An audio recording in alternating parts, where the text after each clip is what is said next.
एक पुलिसकर्मी महिला जब वो ड्यूटी करती और ड्यूटी करके अपने जब घर आती तो कुछ ही समय बाद जब वो सोती तो फिर एक जिन आकर के उसको पूरी तरीके से नग्न कर देता था। उसके बाद उसके साथ पूरी पूरी रात शारीरिक संबंध बनाता था। लेकिन अब इस चीज से वो महिला 1 महीने 2 महीने नहीं बल्कि पूरे लगभग 10 महीने से ऊपर तक झेलती रहती है। लेकिन वाकई जब उस जिन का खुलासा होता है तो जिसको सुन करके उस पूरे पुलिस महकमे में खलबली सी मच जाती है। जिसको सुनने के बाद यही नहीं बल्कि वहाँ के जो एसपी साहब होते हैं वो भी हैरान हो जाते हैं, परेशान हो जाते हैं कि एक खूबसूरत महिला के ऊपर, कांस्टेबल के ऊपर जिन कैसे सवार हो सकता है, जिन कैसे उसके साथ शारीरिक संबंध बना सकता है। आज की जो सच्ची घटना है वाकई अपने आप में हैरान कर देने वाली है, परेशान कर देने वाली है। इस सच्ची घटना को आप लास्ट तक सुनिएगा, अंत तक सुनिएगा।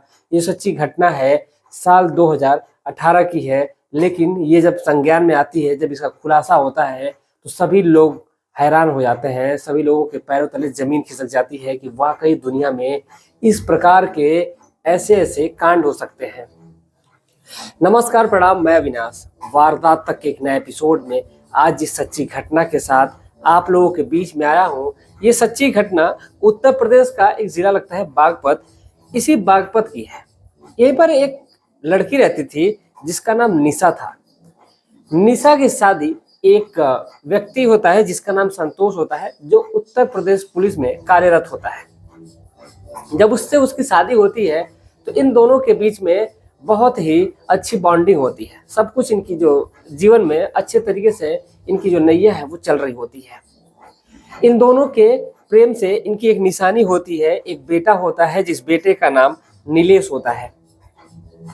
जो नितेश है, माफी चाहते हैं, नीलेश नहीं, नितेश लड़के का नाम था।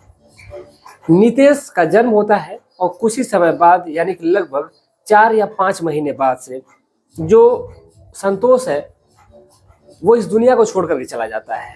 एक कार से उसका एक्सीडेंट होता है और उसी एक्सीडेंट के दौरान वो इस दुनिया को छोड़ करके चला जाता है। अब इधर जो महिला यानी कि जो निशा है वो अकेली पड़ जाती है। आखिर वो अब करे भी क्या करेगी, क्योंकि एक अबला नारी जिसका कोई आगे पीछे सहारा नहीं है, आखिर वो करे भी तो क्या करे। लेकिन एक बहुत ही बढ़िया बात है हमारे प्रशासन में कि अगर सरकारी पोस्ट पे है तो अगर उसकी जब मौत होती है तो फिर उसके परिवार में यानी कि उसकी बीवी को, उसके बेटे को नौकरी मिल जाती है। ऐसा ही कुछ होता है निशा के साथ। निशा की काफी भाग दौड़ के बाद फिर उसकी ज्वाइनिंग हो जाती है उत्तर प्रदेश पुलिस में ही कांस्टेबल के पद पे। धीरे धीरे वक्त गुजर रहा होता है, सब कुछ अच्छा ढंग से चल रहा होता है। इधर जैसे जैसे वक्त गुजरता है वैसे वैसे उसका बेटा बड़ा होता जाता है। यानी कि साल 2018 से इसका जो बेटा है साल 2021 आ जाता है और ये जो बेटा है अब धीरे धीरे काफी बड़ा हो जाता है। अब इधर जैसे बेटा बड़ा होता है तो फिर माँ के ऊपर ये जिम्मेदारी बनती है कि बेटे को पढ़ने भेजा जाए। अब इसीलिए अपने बेटे का उसी बागपत जिले में बगल में ही एक स्कूल होता है, कॉलोनी से कुछ ही दूरी पर, यानी कि लगभग 3 किलोमीटर की दूरी होती है, और वहीं पर वो एक स्कूल होता है जिसका नाम ऑक्सफोर्ड शायद था। अब उसी स्कूल में जब लड़के का एडमिशन होता है तो सब कुछ बहुत ही सुव्यवस्थित ढंग से इसके जीवन में चल रहा होता है। बेटा पढ़ने जाता है, माँ ड्यूटी चली जाती है, शाम के आते टाइम अपने वो बच्चे को ला करके घर पे छोड़ देती थी। एक मेड रहती थी और वो उसकी देखभाल करती थी बेटे की। इधर माँ नौकरी करके शाम को आया करती थी। अब एक दिन अचानक से जो लड़का है वो स्कूल जाता है और स्कूल से आते वक्त उसका एक्सीडेंट हो जाता है। और जैसे ही एक्सीडेंट होता है तो फिर उसका हाथ और पैर दोनों फ्रैक्चर हो जाता है। लेकिन सबसे बड़ी बात यह होती है कि उस बच्चे के सिर में चोट आती है। सिर में इतनी गहरी चोट आती है कि आखिर वो लड़का अब वो हॉस्पिटल में एडमिट था। जैसे ही माँ को ये पता चलता है, यानी कि निशा को ये पता चलता है कि उसका बेटे का एक्सीडेंट हो चुका है, उसका बेटा हॉस्पिटल में एडमिट है, तो फिर वो महिला परेशान हो जाती है। कैसे भी करके उस हॉस्पिटल पहुंचती है जहां पर उसका बेटा एडमिट रहता है। अब बेटा एडमिट है, माँ दुआएं मांग रही है कि उसका बेटा जल्द से जल्द सही हो जाए, क्योंकि एक एक्सीडेंट में ही उसका पति इस दुनिया को छोड़ करके चला गया था और आज फिर से वही घटना को दोहराया गया था और उस बेटे का भी एक्सीडेंट होता है। लेकिन किस्मत को तो कुछ और ही मंजूर होता है। जो लड़का है सिर में चोट लगने की वजह से वो कोमा में चला जाता है। लड़का कोमा में है, माँ बाहर बैठ करके इंतजार कर रही है। कुछ समय जब बीतता है, यानी कि लगभग वहाँ पर उस हॉस्पिटल में बैठे बैठे 17 दिन निकल जाते हैं।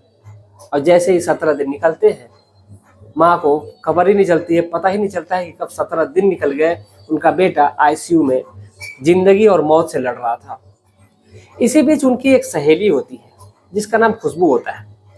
खुशबू आती है और जब उस महिला से मिलती है, यानी कि निशा से जब मिलती है, तो बातचीत होती है। और बातचीत के दौरान जो खुशबू है वो बताती है कि मुझे पता नहीं क्यों ऐसा लग रहा है कि तुम्हारे बेटे के ऊपर कोई ना कोई ऊपरी साया है, क्योंकि तुम्हारे पति की भी मौत आकस्मिक हुई थी और फिर तुम्हारे बेटे के भी एक्सीडेंट हो गया है। तो हो ना हो ये कोई ऊपरी बाधा हो या फिर किसी जिन का साया हो। अब जैसे ही वो लड़की ये बात सुनती है, तो आप लोगों को पता ही है कि महिलाओं के अंदर ये थोड़ा सा ये वाली भावना बहुत ज़्यादा होती है। अब कहीं ना कहीं वो चीज़ें निशा के अंदर भी होती है और वो भी उस एक तांत्रिक के पास जाती है। दरअसल खुशबू जो थी उसकी सहेली, वो बताती है कि मैं कैसे बाबा को जानती हूँ, कैसे तांत्रिक को जानती हूँ जो इसका निवारण बहुत ही अच्छे ढंग से कर देगा, बहुत ही जल्दी कर देगा, तुम्हारा बेटा बहुत जल्द से जल्द सही हो जाएगा। इस पर जो निशा है वो कहती है कि ठीक है। अब जो 26 नवंबर का दिन होता है, मंगलवार का, और उसी दिन जो लड़की है वो उसको लेकर के जाती है। जाने के दौरान वहीं पर जो बाबा होता है वहीं बैठा होता है। अब जो लड़की है उसके ऊपर झाड़ फूंक करने लगता है और झाड़ फूंक के दौरान वो जो तांत्रिक है इतना सटीक बताता है। वो कहता है तुम्हारे बेटे का एक्सीडेंट हुआ है, तुम्हारा जो पति है वो भी एक्सीडेंट में ही मरा है। अब जैसे ही ये निशा ये इस बात को सुनती है तो बड़ा ही भौचक्की रह जाती है कि आखिर बाबा को कैसे पता। अब फिर कहीं ना कहीं उस बाबा को इस बात को बाबा के ऊपर निशा को यकीन हो जाता है। बाबा ये कहता है कि तुम्हारे बेटे के ऊपर एक बहुत ही बड़े जिन का साया है, वो तुम्हारे बेटे को इतना जल्दी नहीं छोड़ने वाला है। वो उसके प्राणों की बलि लेगा तभी उसको छोड़ेगा, फिर तुम्हारे साथ कोई भी नहीं रहेगा। इस पर जो लड़की होती है वो कहती है कि बाबा इसका कोई ना कोई जरूर तोड़ होगा, कोई ना कोई जरूर निवारण होगा। इस पर जो बाबा है वो कहता है कि हाँ बिल्कुल है, और वो तरह तरह के उपाय बताने लगता है, झाड़ फूंक करने लगता है और कहता है इसमें कुछ खर्चे आएंगे। तो पहले तो बाबा जो है वो 10,000 की डिमांड करता है। उसके बाद वो कहता है, जो लड़की है वो 10,000 रुपये ला करके बाबा को देती है। कहती है बाबा चाहे जितने भी पैसे लग जाएंगे मुझे कोई फर्क नहीं पड़ने वाला है, आपको जो चाहिए मैं सारी चीजें ला करके दूंगी, बस मेरा बेटा सही हो जाना चाहिए। लेकिन जो बाबा है वो कहता है कि ठीक है। उसके बाद से तीसरे दिन वो कहता है कि ठीक है फिर से आना, उसके बाद मैं जो प्रक्रिया है वो शुरू कर दूंगा, सारे सामान मैं खरीद करके लाऊंगा, उसके बाद प्रक्रिया शुरू हो जाएगी। तांत्रिक को 10,000 रुपये दे दिए जाते हैं। तीसरे दिन जो लड़की है वहां पर पहुंचती है। पहुंचने के बाद से फिर जो बाबा है पूरा एक बहुत ही बड़ा यज्ञ टाइप का बनाया हुआ था और उसी में झाड़ फूंक अपना जो कार्यक्रम है वो शुरू किया था। जो लड़की है वहीं पर बैठती है। अब जो खुशबू होती है वो वहां से चली जाती है।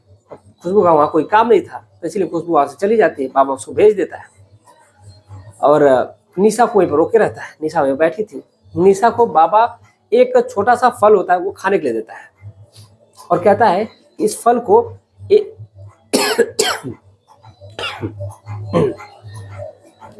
वो कहता है कि तुम इस फल को एक ही बार में खा जाओ।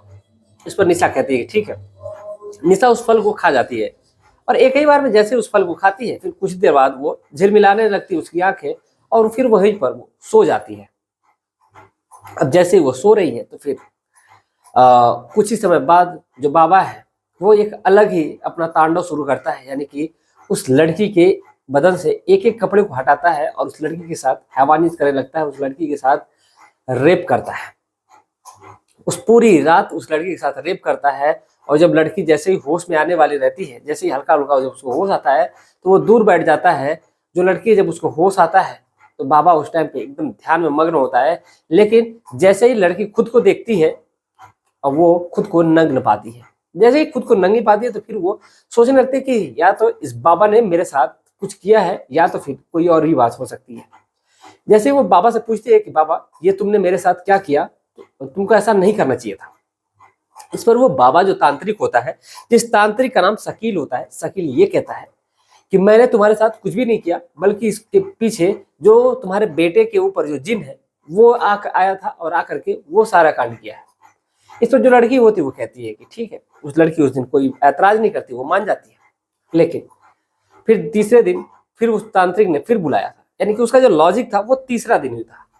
वो कहता है कि फिर तीसरे दिन आना, जो प्रक्रिया है वो जरूर चलेगी, एक बार जा करके तुम हॉस्पिटल अपने बेटे को भी देख आना, शायद हो सकता है कि उसके तबीयत में कुछ सुधार आ गया हो। इस पर जो लड़की होती है वो कहती है कि ठीक है।